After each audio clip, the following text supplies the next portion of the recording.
Hey guys, I'm here to get into a directing analysis of A Clockwork Orange, which was directed by Stanley Kubrick, released in the year 1971. And Stanley Kubrick's perfectionism is just that full-on display here, which just seems to have struck at such a level of madness.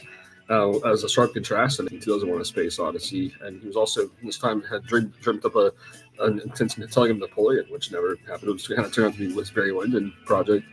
Kubrick was just really known for being incredibly demanding in his extent of shots of this project.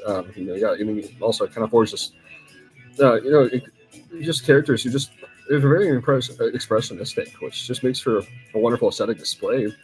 One of my favorite examples is just kind of the shot of Kubrick displaying the physical feeling of near the end where Malcolm McDowell throws himself out of the window, which Kubrick literally wrapped the camera in boxes and just threw it right out of the window 6 times until it kind of just lays the exact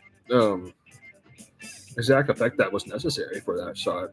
Kubrick didn't really make this on that much of a big budget. It just kind of relies intensely on just having just extremely colorful set design and just animated characterization, which I like getting across all kinds of sorts of gloomy and dark sort of like themes, moods, and aesthetic, which just gets across this tone that's just very strongly foreshadowing. There's a strong punk atmosphere about this film.